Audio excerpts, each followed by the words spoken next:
ನಮಸ್ಕಾರ ಎಲ್ಲರಿಗೂ. ಇವತ್ತಿನ ವಿಡಿಯೋದಲ್ಲಿ ಸ್ಕ್ಯಾನಿಂಗ್ ಇಂಪಾರ್ಟೆಂಟ್ ಬಗ್ಗೆ ತಿಳ್ಕೊಳ್ಳೋಣ. ಮತ್ತೆ ಸ್ಕ್ಯಾನಿಂಗ್ ಅಲ್ಲಿ ಏನೇನೆಲ್ಲ ಗಮನಿಸ್ತಾರೆ, ಸ್ಕ್ಯಾನಿಂಗ್ ಯಾಕೆ ಇಂಪಾರ್ಟೆಂಟ್, ಗರ್ಭಿಣಿಯವ್ರಿಗೆ ಈಗಿನ ಒಂದು ಸ್ಥಿತಿಯಲ್ಲಿ ಸ್ಕ್ಯಾನಿಂಗ್ ಮಾಡಿಸ್ಲೇಬೇಕಾಗತ್ತೆ. ಮಿಸ್ ಆದ್ರೆ ಏನೇನೆಲ್ಲ ನೀವು ಮಿಸ್ ಮಾಡ್ಕೊಂತೀರಾ. ಸೊ ಈ ಎಲ್ಲದ್ರ ಬಗ್ಗೆ ಮಾಹಿತಿ ಇವತ್ತು ನಾನು ಕೊಡ್ತಾ ಇದ್ದೀನಿ. ಮೊದಲನೇದಾಗಿ ಒಂದು 3 months ಅಷ್ಟೊತ್ತಿಗೆ ಒಂದು ಸ್ಕ್ಯಾನಿಂಗ್ ಮಾಡಿರ್ತಾರೆ. ನಿಮ್ಗೆ ಕನ್ಫರ್ಮ್ ಅಂದ್ರೆ ಪ್ರೆಗ್ನೆನ್ಸಿ ಕನ್ಫರ್ಮ್ ಆದ್ಮೇಲೆ 1.5 ತಿಂಗಳಲ್ಲಿ ಅಥವಾ 3 ತಿಂಗಳೊಳಗೆ ಅಂದ್ರೆ 1.5 ತಿಂಗಳಿಂದ 3 ತಿಂಗಳ ಒಳಗಡೆ ಒಂದು ಸ್ಕ್ಯಾನ್ ಮಾಡ್ತಾರೆ. ಸೊ ಈ ಸ್ಕ್ಯಾನ್ ಯಾಕೆ ಮಾಡ್ತಾರೆ ಅಂದ್ರೆ ಮಗುವಿನ ಒಂದು ಆರೋಗ್ಯ ಸ್ಥಿತಿ ಹೇಗಿದೆ, ಬೆಳವಣಿಗೆ ಹೇಗಿದೆ, ಮಗುಗೆ ಗ್ರೋತ್ ಆಗೋದಕ್ಕೆ ಯೂಟರಸ್ ಅಲ್ಲಿ ಚೆನ್ನಾಗಿ ಜಾಗ ಆಗಿದೆನಾ, ಮಗು ಚೆನ್ನಾಗಿ ಇಂಪ್ಲಾಂಟ್ ಆಗಿದೆನಾ ಅಂದ್ರೆ ಒಂದ್ ಕಡೆ ಹೋಗಿ ಕಚ್ಕೊಂಡಿದೆನಾ, ಪ್ಲಾಸೆಂಟಾ ಡೆವಲಪ್ಮೆಂಟ್ ಹೇಗಿದೆ, ಬ್ಲಡ್ ಸಪ್ಲೈ ಹೇಗಿದೆ ಮಗುಗೆ. ಸೊ ಇದನ್ನೆಲ್ಲ ಗಮನಿಸ್ತಾರೆ. ಮತ್ತೆ ಮಗುವಿನ ಹಾರ್ಟ್ ಬಿಟ್, ಮೇನ್ ಇದೇನೆ ಹಾರ್ಟ್ ಬಿಟ್, ಮಗುವಿನ ಹಾರ್ಟ್ ಬಿಟ್ ಬಂದಿದೆನಾ, ಆಲ್ಮೋಸ್ಟ್ 3 months ಅಷ್ಟೊತ್ತಿಗೆ ಬಂದಿರಬೇಕು. ಸೊ ಇದೆಲ್ಲದನ್ನು ಫಸ್ಟ್ ಸ್ಕ್ಯಾನಿಂಗ್ ಅಂದ್ರೆ 3 months ಅಲ್ಲಿ ಬರುವಂತಹ ಸ್ಕ್ಯಾನಿಂಗ್ ಅಲ್ಲಿ ಚೆಕ್ ಮಾಡ್ತಾರೆ. ಸೊ ಈ ಸ್ಕ್ಯಾನ್ ಅಲ್ಲಿ ಇಂಪಾರ್ಟೆಂಟ್ ಆಗಿ ಮಗುವಿನ ಒಂದು ಹಾರ್ಟ್ ಬಿಟ್ ಇದು ಮುಖ್ಯ. ಸೊ ನೆಕ್ಸ್ಟ್ ಮಗುವಿನ ನೋಸ್ ಅಂದ್ರೆ ಮೂಗು, ಸೊ ಮಗುವಿನ ಮೂಗಿನ ಬೆಳವಣಿಗೆ ಚೆನ್ನಾಗಿದೆನಾ ಅಂತ ಚೆಕ್ ಮಾಡ್ತಾರೆ. ನೆಕ್ಸ್ಟ್ ಬಂದು ಮಗುವಿನ ಹಾರ್ಟ್ ಚೆನ್ನಾಗಿ ಬಡಿಬೇಕಾಗತ್ತೆ, ಅದೊಂದು ಲಿಮಿಟ್ ಅಲ್ಲಿ ಇರುತ್ತೆ. 110 to 170 110ರಿಂದ 170 ಪರ್ ಮಿನಿಟ್ ಅನ್ನೋ ರೀತಿ ಇರುತ್ತೆ. ಸೊ ಇಷ್ಟು ಬರ್ಬೇಕಾಗತ್ತೆ. ಸೊ ಅದ್ರೊಳಗಡೆನೆ ಮಗುವಿನ ಹಾರ್ಟ್ ಬೀಟ್ ಇರ್ಬೇಕಾಗತ್ತೆ. ಸೊ ಅದನ್ನೆಲ್ಲ ಸ್ಕ್ಯಾನಿಂಗ್ ಅಲ್ಲಿ ಚೆಕ್ ಮಾಡ್ತಾರೆ. ಸೊ 3 ತಿಂಗಳಲ್ಲಿ ಅಂದ್ರೆ 3 months ಅಲ್ಲಿ ವೆಯ್ಟ್ ಅನ್ನೋದು ಅಷ್ಟೊಂದು ಇಂಪಾರ್ಟೆಂಟ್ ಆಗಿ ತಗೊಳ್ಳೋದಿಲ್ಲ. ಓವರ್ ಆಲ್ ಆಗಿ ಒಂದು ಹೆಲ್ತ್ ಅಂತ ನೋಡ್ತಾರೆ. ನೆಕ್ಸ್ಟ್ 5 ತಿಂಗಳ ಸ್ಕ್ಯಾನಿಂಗ್ ಅಲ್ಲಿ 5th month ಸ್ಕ್ಯಾನಿಂಗ್ ಅಲ್ಲಿ ಹಾರ್ಟ್ ಬೀಟ್ ಚೆಕ್ ಮಾಡ್ತಾರೆ. ನೆಕ್ಸ್ಟ್ ಮಗುವಿನ ಬೆಳವಣಿಗೆ, ಮಗುವಿನ ವೆಯ್ಟ್, ಮಗುವಿನ ಹೈಟ್, ಉದ್ದ ಇದೆನಾ, ಸರಿಯಾದ ರೀತಿಯಲ್ಲಿ ಇಂಚ್ ಬೈ ಇಂಚ್ ಅಗಲ ಉದ್ದ ಎಲ್ಲಾನು ಚೆಕ್ ಮಾಡ್ತಾರೆ. ಪ್ರತಿ ಒಂದ್ಸತಿನು ಸ್ಕ್ಯಾನಿಂಗ್ ಅಲ್ಲಿ ಕಾರ್ಡಿಯಾಕ್ ಬೆಳವಣಿಗೆ ಹೇಗಿದೆ, ಹಾರ್ಟ್ ಇನ್ ಬೆಳವಣಿಗೆ ಹೇಗಿದೆ, ಮಗುವಿನ ಎಂಟೈರ್ ಬೆಳವಣಿಗೆ ಹೇಗಿದೆ ಅಂತ ಚೆಕ್ ಮಾಡ್ತಾರೆ. ಮತ್ತೆ 5th month ಸ್ಕ್ಯಾನಿಂಗ್ ಅಲ್ಲಿ ಅನಾಮಲಿ ಸ್ಕ್ಯಾನಿಂಗ್ ಅಲ್ಲಿ ಅನಿಮಾಟಿಕ್ ಫ್ಲೂಯಿಡ್ ಹೆಂಗಿದೆ ಅಂದ್ಬಿಟ್ಟು ಚೆಕ್ ಮಾಡ್ತಾರೆ. ಮಗುವಿನ ಸುತ್ತ ಇರುವಂತಹ ನೀರ್ ಎಷ್ಟಿದೆ, ಹೇಗಿದೆ, ಮಗುವಿನ ಕೈ ಕಾಲ್ ಬೆಳವಣಿಗೆ ಹೇಗಿದೆ, ಕಾಲಿನ ಬೆಳವಣಿಗೆ ಹೇಗಿದೆ, ಕೈ ಬೆಳವಣಿಗೆ ಹೇಗಿದೆ, ಮತ್ತೆ ಮಗುವಿನ ತಲೆ ಸುತ್ತಳತೆ ಎಷ್ಟಿದೆ, ನೆಕ್ಸ್ಟ್ ಮಗುವಿನ ಕೈಗಳು ಹೇಗಿದೆ, ಅಗಲ ಇದೆನಾ, ಮತ್ತೆ ಮಗುವಿನ ಸ್ಪೈನಲ್ ಕಾರ್ಡ್ ಚೆನ್ನಾಗಿ ಬೆಳವಣಿಗೆ ಆಗಿದೆನಾ, ಮಗುವಿನ ತೂಕ ಚೆನ್ನಾಗಿದೆನಾ, ಎಂಟೈರ್ ಆರ್ಗನ್ ಚೆನ್ನಾಗಿದೆನಾ ಅಂತಂದು ಅನಾಮಲಿ ಸ್ಕ್ಯಾನ್ ಅಲ್ಲಿ ನೋಡ್ತಾರೆ. ಮತ್ತೆ ಪ್ಲಾಸೆಂಟಾ ಕರೆಕ್ಟ್ ಆಗಿದೆನಾ, ಮಗುವಿಗೆ ಪ್ಲಾಸೆಂಟಾ ಥ್ರೂ ಆಕ್ಸಿಜನ್ ಎಲ್ಲ ಚೆನ್ನಾಗಿ ಹೋಗ್ತಿದೆನಾ ಅಂದ್ಬಿಟ್ಟೆಲ್ಲ ಚೆಕ್ ಮಾಡ್ತಾರೆ. ಮತ್ತೆ ನೀವ್ ಏನೇನೆಲ್ಲ ಕೇಳ್ಬೇಕು ಅನ್ನೋದನ್ನು ನಾನು ತಿಳಿಸ್ಕೊಡ್ತೀನಿ. ನೆಕ್ಸ್ಟ್ ಮಗುವಿನ ಪೊಸಿಷನ್ಸ್ ಕೂಡ ತುಂಬಾನೇ ಮುಖ್ಯ. ಮತ್ತೆ ಮಗುವಿನ ಕಿಡ್ನಿ ಬೆಳವಣಿಗೆ ಹೇಗಿದೆ, ಚೆನ್ನಾಗಿದೆನಾ, ಮತ್ತೆ ಮಗುವಿನ ಪೊಸಿಷನ್ ಅಂದ್ರೆ ಬ್ಲೀಚ್ ಪೊಸಿಷನ್, ಸಫಾಲಿಕ್ ಪೊಸಿಷನ್ ಅನ್ಬಿಟ್ಟೆಲ್ಲ ಚೆಕ್ ಮಾಡ್ತಾರೆ. ನೆಕ್ಸ್ಟ್ 7 month ಸ್ಕ್ಯಾನಿಂಗ್ ಕೂಡ ತುಂಬಾನೇ ಇಂಪಾರ್ಟೆಂಟ್. ಇದರಲ್ಲಿ ಮಗುವಿನ ಎಂಟೈರ್ ಪೊಸಿಷನ್ ಎಲ್ಲ ತುಂಬಾ ಮುಖ್ಯವಾಗಿ ನೋಡೋ ಅಂಥದ್ದು.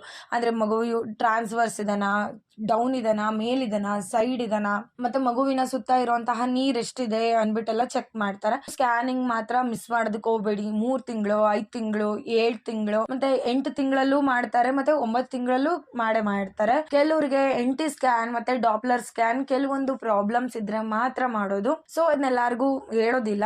ಏಜ್ಡ್ ಪ್ರೆಗ್ನೆನ್ಸಿ ಅಂದ್ರೆ ತುಂಬಾ ಏಜ್ಡ್ ಆಗಿ 35 ಎಬೋ ಪ್ರೆಗ್ನೆನ್ಸಿ ಇದ್ರೆ, ಮತ್ತೆ ತುಂಬಾ ಟ್ರೀಟ್ಮೆಂಟ್ ತಗೊಂಡು ಪ್ರೆಗ್ನೆನ್ಸಿ ಆಗಿದ್ರೆ, ಸೊ ಅಂತವ್ರಿಗೆ ಈ ತರ ಸ್ಕ್ಯಾನಿಂಗ್ಸ್ ನೆಲ್ಲ ರೆಫರ್ ಮಾಡ್ತಾರೆ. ನೆಕ್ಸ್ಟ್ ಸ್ಕ್ಯಾನಿಂಗ್ ಅಲ್ಲಿ ಏನೇನ್ ಚೆಕ್ ಮಾಡ್ತಾರೆ ಅಂದ್ರೆ ಮಗುವಿನ ಮಂತ್ ವೈಸ್ ವೆಯ್ಟ್, ಹೈಟ್, ಮಗುವಿನ ಬೆಳವಣಿಗೆ ಓವರ್ ಆಲ್ ಹೇಗಿದೆ, ಮತ್ತೆ ಅಮ್ಯುನಾಟಿಕ್ ಫ್ಲೂಯಿಡ್ ಕಡಿಮೆ ಆದ್ರೆ ತೊಂದ್ರೆ ಅದನ್ನು ಕೂಡ ನೋಡ್ಕೊಳ್ತಾರೆ. ಮಗುವಿನ ಆಕ್ಸಿಜನ್ ಲೆವೆಲ್ ಎಲ್ಲ ಕರೆಕ್ಟ್ ಆಗಿದೆನಾ ಅನ್ಬಿಟ್ಟು ನೋಡ್ಕೊಂತಾರೆ. ಹೊರಗಡೆ ಬಂದು ಬೆಚ್ಚಗಿದೆನಾ ಅಂತಂದೆಲ್ಲ ಚೆಕ್ ಮಾಡ್ಬೋದು, ಬಟ್ ಸ್ಕ್ಯಾನಿಂಗ್ ಅಲ್ಲಿ ಮಗು ಇದನ್ನೇ ಚೆಕ್ ಮಾಡೋದಕ್ಕೆ ಸಾಧ್ಯ ಆಗಿರುತ್ತೆ. ನೆಕ್ಸ್ಟ್ ಇನ್ನೊಂದು ಎಕ್ಸ್ಟ್ರಾ ಬಂದು placenta position, placenta low lying ಇದೆನಾ, ನಾರ್ಮಲ್ ಪ್ಲಾಸೆಂಟಾ ಇದೆನಾ, ಅಥವಾ ಪ್ಲಾಸೆಂಟಾ ಪ್ರೀವಿಯಾ ಇದೆನಾ, ಅಥವಾ ಮಗುವಿನ ಒಂದು ಪ್ಲಾಸೆಂಟಾ ಸ್ಥಿತಿ, ಮಗುವಿನ ಪ್ಲಾಸೆಂಟಾ ಬಂದು ಮಗುವಿನ ಸುತ್ತ ಇರುವಂತಹ ಟೆಂಪ್ರವರಿ ಆರ್ಗನ್. ಸೊ ಅದರಿಂದನೇ ಮಗುಗೆ ಆಕ್ಸಿಜನ್ ಆಗಿರ್ಲಿ, ನ್ಯೂಟ್ರಿಷನ್ ಆಗ್ಲಿ ಹೋಗೋದು.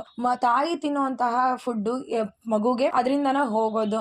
ಸೊ ಅದು ಎಲ್ಲಿದೆ, ಮಗುವಿನ ಸುತ್ತ ಎಲ್ಲಿದೆ, ಯಾವ ಕಡೆ ಇದೆ, ಸರ್ವೆಕ್ಸ್ ಹತ್ರ ಇದ್ರೆ ಅದು ಲೋ ಲೈಯಿಂಗ್ ಪ್ಲೆಸೆಂಟಾ ಆಗತ್ತೆ. ಸೊ ಇದನ್ನೆಲ್ಲ ಚೆಕ್ ಮಾಡ್ತಾರೆ. ನೆಕ್ಸ್ಟ್ ಮಗುವಿನ ಕರುಳು ಸುತ್ತಿದೆನಾ ನಮ್ಮ ಮಗುಗೆ, ಅಂದರೆ ತಲೆಗೆ ಸುತ್ತಿದೆನಾ, ಕೈ ಸುತ್ತಿದೆನಾ, ಒಂದು ಸುತ್ತಿದೆನಾ ಅಥವಾ ಎಷ್ಟು ಸುತ್ತಿದೆ ಅಂದ್ಬಿಟ್ಟು ಪ್ರತಿಯೊಂದು ಚೆಕ್ ಮಾಡ್ತಾರೆ. ಸೊ ಅದಕ್ಕೆ ಹೇಳೋದು ಸ್ಕ್ಯಾನಿಂಗ್ನ ಆನ್ ಟೈಮ್ ಮಾಡಿಸ್ಬೇಕಾಗುತ್ತೆ. ಸೊ 5th ಮಂತಲ್ಲಿ ಮಾಡಿಸುವಂತಹ ಅನಾಮಲಿ ಸ್ಕ್ಯಾನ್ 6 ತಿಂಗಳಲ್ಲಿ 7 ತಿಂಗಳಲ್ಲಿ ಮಾಡಿಸಿದ್ರೆ ಅಷ್ಟೊಂದು ಗೊತ್ತಾಗೋದಿಲ್ಲ. ಸೊ ಇದನ್ನೆಲ್ಲ ಯಾಕೆ ಕರೆಕ್ಟಾಗಿ ಮಾಡಿಸ್ಬೇಕು ಅಂದರೆ ಅರ್ಲಿ ಸ್ಟೇಜಲ್ಲಿ ಇರೋಂತಹ ಪ್ರಾಬ್ಲಮ್ನ ಕಂಡಿಡಿದು ಅದಕ್ಕೇನಾದರೂ ಟ್ರೀಟ್ಮೆಂಟ್ ಇದ್ದರೆ ಅದನ್ನ ಕೊಡೋದಕ್ಕೆ ಚೆಕ್ ಮಾಡಿಸ್ಬೇಕಾಗತ್ತೆ. ಮತ್ತು ಪ್ಲಾಸೆಂಟಾದಲ್ಲಿ ಏನಾದರೂ ಬ್ಲೀಡಿಂಗ್ ಇದೆನಾ, ಮತ್ತು ಪ್ಲಾಸೆಂಟಾದಿಂದ ಕರೆಕ್ಟಾಗಿ ನ್ಯೂಟ್ರಿಷನ್ಸ್ ಎಲ್ಲ ಮಗುಗೆ ಹೋಗ್ತಾ ಇದೆನಾ ಅಂದ್ಬಿಟ್ಟು ನೋಡ್ತಾರೆ. ಪ್ಲಾಸೆಂಟಾದಲ್ಲಿ ಬ್ಲೀಡಿಂಗ್ ಇದ್ದರೆ ಮಗುಗೆ ಡೆವಲಪ್ಮೆಂಟ್ ಆಗಲಿ ಮತ್ತು ಎಂಟೈರ್ ಬಂದು ಕಡಿಮೆ ಆಗುತ್ತೆ. ಸೊ ಅದಕ್ಕೋಸ್ಕರ ಅದನ್ನು ಚೆಕ್ ಮಾಡ್ತಾರೆ. ಸೊ ಆನ್ ಟೈಮ್ ಸ್ಕ್ಯಾನಿಂಗ್ನ ಮಿಸ್ ಮಾಡದೆ ಮಾಡಿಸಿ ಎಷ್ಟೇ ಬ್ಯುಸಿ ಇದ್ರೂ ಕೂಡ. ನೆಕ್ಸ್ಟು 9ನೇ ತಿಂಗಳಲ್ಲಿ ಅಂದರೆ 9 ಮಂತ್ ಸ್ಕ್ಯಾನಿಂಗ್ ಕೂಡ ತುಂಬಾ ಮುಖ್ಯ. ಮಗುಗೆ ಬ್ಲಡ್ ಲೆವೆಲ್ ಆಗಿರ್ಬೋದು, ಆಕ್ಸಿಜನ್ ಲೆವೆಲ್ ಆಗಿರ್ಬೋದು, ನ್ಯೂಟ್ರಿಷನ್ ಲೆವೆಲ್ ಆಗಿರ್ಬೋದು, ಮತ್ತು ಮಗು ಚೆನ್ನಾಗಿ ಹೆಲ್ತಿ ಆಗಿದೆನಾ, ಮತ್ತು ಮಗು ಸುತ್ತ ಇರುವಂತಹ ನೀರು ಎಷ್ಟಿದೆ, ಮತ್ತು ನಾರ್ಮಲ್ ಡೆಲಿವರಿಗೆ ಪಾಸಿಬಿಲಿಟಿ ಎಷ್ಟಿದೆ, ಮತ್ತು ಪೆಲ್ವಿಕ್ ಏರಿಯಾದಲ್ಲಿ ಅಂದರೆ ಈ ಮೂಳೆಗಳ ಮಧ್ಯ ಹೆಡ್ ಫಿಕ್ಸ್ ಆಗಿದೆನಾ, ನಾರ್ಮಲ್ ಡೆಲಿವರಿ ಪಾಸಿಬಲ್ಲ, ಇದೆಲ್ಲ ಅದನ್ನು 9 ಮಂತ್ಸ್ ಸ್ಕ್ಯಾನಿಂಗಲ್ಲಿ ನೋಡ್ತಾರೆ. ಸೊ ನೀವು ಡಾಕ್ಟ್ರ್ ಹತ್ರ ಹೋದಾಗ ನೀವು ಕೇಳಬೇಕಾಗಿರೋಂಥದ್ದು ನಮ್ಮ ಮಗುವಿನ ಸುತ್ತ ಇರೋ ನೀರು ಕರೆಕ್ಟ್ ಆಗಿದೆನಾ, ಮಗು ವೆಯ್ಟ್ ಹೇಗಿದೆ, ಮಗು ಆರೋಗ್ಯವಾಗಿದೆನಾ, ಮಗುಗೆ ಆರ್ಗನ್ ಡೆವಲಪ್ಮೆಂಟ್ ಎಲ್ಲ ಚೆನ್ನಾಗಿದೆನಾ ಅಂದ್ಬಿಟ್ಟು ನೀವು ಕೇಳಬೇಕಾಗತ್ತೆ. ಅವರು ಪ್ರಾಬ್ಲಮ್ಸ್ ಇದ್ದರೆ ಮಾತ್ರ ತಿಳಿಸಿ ಹೇಳ್ತಾರೆ. ಇನ್ ಕೇಸ್ ನೀವು ಏನು ಹೇಳಲಿಲ್ಲ ಅಂದರೆ ನೀವು ಕೇಳಿ ತಿಳ್ಕೊಬೇಕಾಗತ್ತೆ, ಎಲ್ಲಾನು ಕೇಳಿ ತಿಳ್ಕೊಬೇಕಾಗತ್ತೆ. ಬೆಳೀತಾ ಇರೋದು ನಿಮ್ಮ ಮಗು, ಹಾಗಾಗಿ ಏನೇ ಡೌಟ್ ಇದ್ರೂ ಡಾಕ್ಟ್ರ್ ಹತ್ರ ನೀವು ಕ್ಲಾರಿಫೈ ಮಾಡ್ಕೊಳ್ಳೇಬೇಕಾಗತ್ತೆ.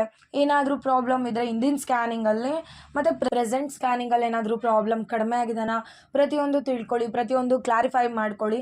ಇದು ನಿಮಗೋಸ್ಕರ, ನಿಮ್ಮ ಮಗುಗೋಸ್ಕರನೇ ಸ್ಕ್ಯಾನಿಂಗ್ ಮಾಡೋದು. ಸೊ ಏನೇ ಪ್ರಾಬ್ಲಮ್ಸ್ ಇದ್ರೂ ಹೇಳ್ತಾರೆ, ಶಾರ್ಟ್ ಸರ್ವೆಕ್ಸಾ, ಲಾಂಗ್ ಸರ್ವೆಕ್ಸಾ, ನಾರ್ಮಲ್ ಪಾಸಿಬಲ್ ಅಥವಾ ಸಿ ಸೆಕ್ಷನ್ ಅಂದ್ಬಿಟ್ಟು ಎಲ್ಲನೂ ಸ್ಕ್ಯಾನಿಂಗಲ್ಲೇ ಗೊತ್ತಾಗೋದು. ಸೊ ಏನೇ ಇದ್ರೂ 9 ಮಂತ್ ಸ್ಕ್ಯಾನಿಂಗಲ್ಲಿ ಡಿಸೈಡ್ ಆಗುತ್ತೆ. ಸೊ ಏನೇ ಇದ್ರೂ ನೀವು ಕೇಳಿ ಡಿಸೈಡ್ ಮಾಡ್ಕೊಳ್ಳಿ. ಈ ವಿಡಿಯೋ ನಿಮಗೆ ಯೂಸ್ಫುಲ್ ಅನಿಸಿದರೆ ಎಷ್ಟು ಸಾಧ್ಯನೋ ಅಷ್ಟು ಶೇರ್ ಮಾಡಿ ಮತ್ತು ಲೈಕ್ ಮಾಡಿ. ಇನ್ನೂ ನನ್ನ ಚಾನಲ್ನ ಸಬ್ಸ್ಕ್ರೈಬ್ ಮಾಡಿಲ್ಲ ಅಂದರೆ ದಯವಿಟ್ಟು ಸಬ್ಸ್ಕ್ರೈಬ್ ಮಾಡಿ. ಧನ್ಯವಾದಗಳು.